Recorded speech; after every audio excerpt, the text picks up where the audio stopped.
Noi ci candidiamo a ospitare una borsa internazionale, l'unica di questo genere, che verrebbe organizzata di tutti i siti UNESCO a livello internazionale, in modo tale che gli operatori, quindi i buyers e i sellers, riescano a incontrarsi in una borsa anche fisica, non solo virtuale, che potrebbe essere quella del Veneto. Il Veneto si candida ad ospitare la Borsa internazionale dei siti UNESCO. Con i suoi 9 siti patrimonio dell'umanità distribuiti in tutta la regione ci sono buone possibilità per la candidatura. L'annuncio arriva durante l'edizione 2021 del World Tourism Event, il salone mondiale delle città e siti UNESCO, che sbarca per la quarta volta a Padova, città fresca del riconoscimento di patrimonio dell'umanità con il suo ciclo di affreschi del 300. A questo si affianca anche la recente nomina di riserva della biosfera MAB UNESCO del Monte Grappa e ad altre 2 candidature che il governatore Zaia vuole promuovere. Abbiamo dossier pronti e stiamo lavorando sul Valpolicella di sicuro.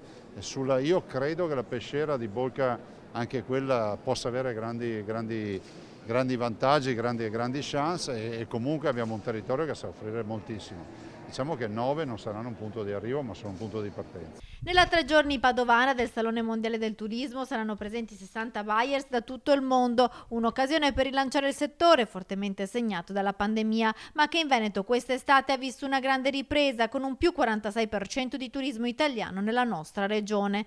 Sarà l'occasione per focalizzare sistemi di promozione del territorio, cercando di intercettare una domanda sempre più focalizzata sui nuovi turismi in un'ottica post-Covid.